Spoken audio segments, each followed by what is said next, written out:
WeWork is a co-working space that we offer those several services, but in general, we like to kind of pride ourselves in three different pillars. One benefit is flexibility, second is accessibility, and third is really just community. And so in terms of flexibility, we actually provide a lot of space, a huge amount of volume in which we allow the big companies and even small companies to allow to contract or expand at their will.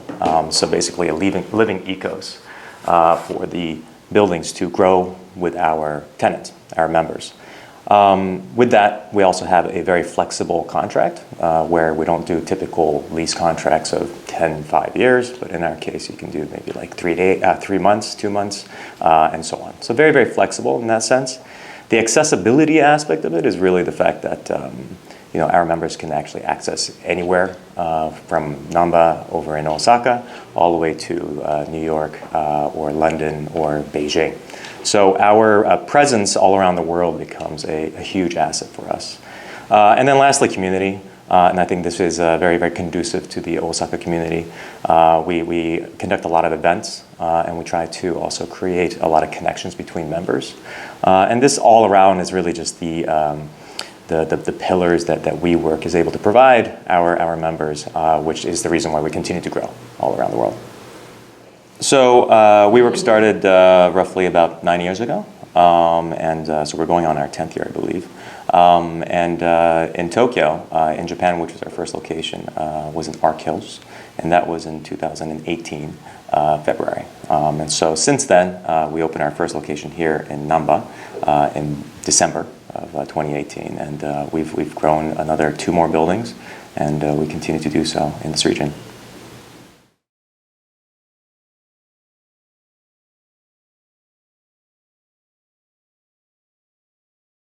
My name is Stuart Tudor. I'm the GM of West Japan for WeWork.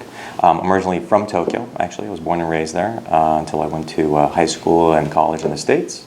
And basically I kind of stumbled upon this opportunity while I was in my last company, Nike, where I was working at the headquarters in Oregon. And I got a call for a very exciting opportunity, and I've come over. The opportunity was to expand WeWork across West Japan.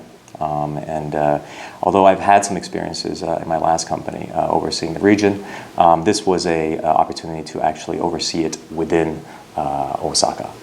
So I'm actually here in person. So this was a tremendous opportunity for me to take on.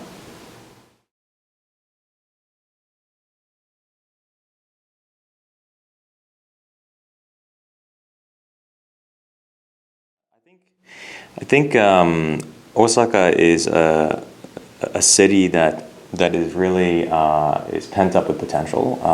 It has a lot of opportunities. A lot of that has to do with the fact that the density of Osaka is tremendous. Whether it is in terms of being top 10 GDP or top 10 population, you have quick access to 2 cities, Kyoto to Kobe. And Osaka being the kind of epicenter becomes a geographic location that is an amazing opportunity for any company. That in combination with a lot of efforts that the government has done, whether it be the IR or the G20 summit, and then we have the upcoming Expo, the city is well positioned to become a major global city. And that for us is extremely exciting.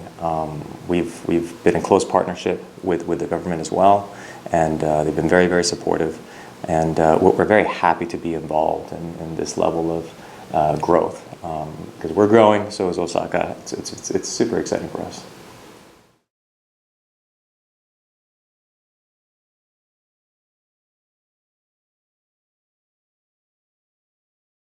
I think it's very, the way we have scaled so far is at a very expedited pace.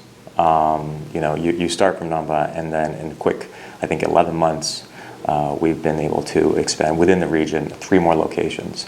Our biggest priority was to focus really on what makes Osaka tick. And there's no doubt about it, what makes Osaka tick is the Midosuji Avenue. And so our thought was to be, kind of front and center, starting from the downtown of what I like to call downtown of Osaka through Namba, and kind of generally build our way up to Umeda, which is again the central CBD, right, of business. And so I think we were really excited to be able to open these locations so quickly. As you can tell, this building itself is 20 floors, 2,900 desks. We wouldn't have taken that volume if we didn't have unbelievable confidence and excitement for the city.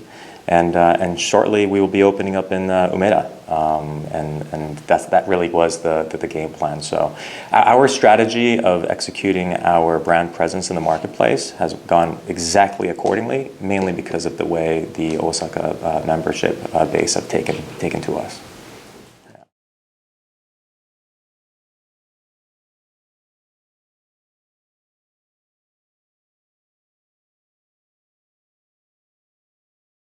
Yeah, it's really exciting. I met with them a couple times, and they described what they were looking for, what kind of companies they were looking for to support that sort of subsidy, and they essentially described exactly what we were trying to do.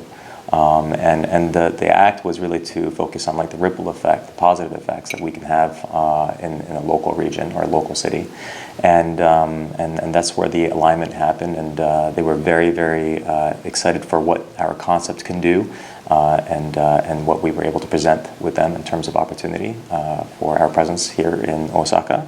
And so it's been that has been a tremendous achievement in terms of this close partnership with Osaka in that sense, yeah. But we've also in turn partnered out with Osaka Innovation Hub, and so the idea is that though we get the support from the government in this way, we would then also extend our support to other companies who are growing and trying to start up their businesses, whether that comes in the form of events or spaces, or maybe us taking part in the pitch contest. All around, it's all about collaboration.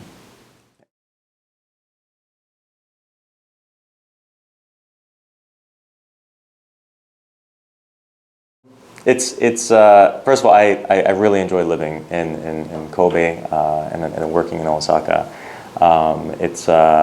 It has been a surprisingly unexpected experience. I never thought in my life that I would live in this region, and it's been extremely rewarding. I think the basic differences I can tell is that this area, and Tokyo is a little bit like this too, but this area is very much a relationship type of environment or community.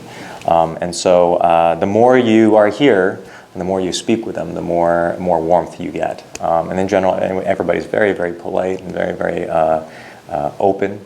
And extremely warm, and so that has been fantastic for not just myself in terms of business, but also for my family and my children who live in this region. My son is picking up Kansai Ben, which is not an accent that I can do, but it'll be interesting to communicate with him in the future. But yeah, I think for me another major difference, just geographically speaking, is that Tokyo is a massive city. But you're in Tokyo. It's actually very difficult to get out of Tokyo because it's so big. So you feel somewhat removed from the rest of the country. Whereas I think Osaka, you have a quick access to literally every city, including Tokyo, but every city across West Japan. And this is where the culture of Japan really sits. And it's been, not just for business, but also just culturally speaking, an amazing way to get to know Japan all over again.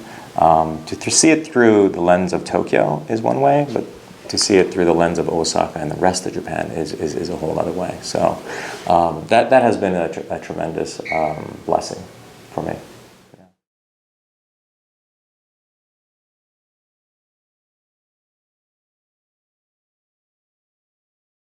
I've opened up many locations across Japan, and one of the salient thing about opening in Osaka has been the quick solidification of the community.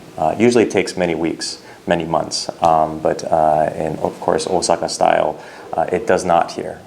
The amount of members that we have that attend is significant compared to other regions. The amount of events that we have per week, we're now going on 4 per week. We have a long line of events. And so you can tell that the event is very, very conducive to Osaka culture specifically because of their kind of generally friendly, warm approach to everything. And because of that, actually in this building, when we used to have just one screen for an event for any given building. This is the first building in which we actually have 3 screens, so you can actually do 3 events simultaneously, and that's still not enough. You know, we actually have to take a larger office and convert it, just like we did for O-BIC. And so it's actually incredible to see how excited people are to attend events or to lead events, to host events, and that is actually a very, very signature cultural connection I feel like WeWork has with Osaka.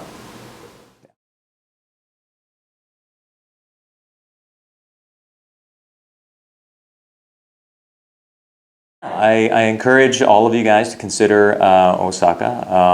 You know, Osaka actually has been a region that has kind of been typecast as if it was tourist friendly, and it is. But mostly, the history of Osaka is actually more about entrepreneurship. If you look back into Osaka history, whether it be the likes of major brands like Panasonic, or Nissin, like Cup Noodle, and then you can go right over to Kyoto for Nintendo, and you can go over to Kobe for ASICS. The brands are all here, and a lot of the companies that have been extremely successful in Japan actually start in the Osaka region, even the ones that say they're headquartered in Tokyo. A lot of that has to do with this mindset, this entrepreneurial mindset. A very great saying that they have over here, a question they would ask each other is "Mokarimakka," which means, have you made any money today? And this spirit of making money and trade has been synonymous with everything that is Osaka. If you take a look into that and the amount of emerging businesses that are actually expanding here, I believe in the 2016 study, Osaka was actually higher than Tokyo. And it continues. Commercial land price has almost doubled in the last 2 years. And so the momentum is significantly here, and I'm extremely excited to be part of it, and I encourage all of you to join me over here in Osaka as well. Thank you.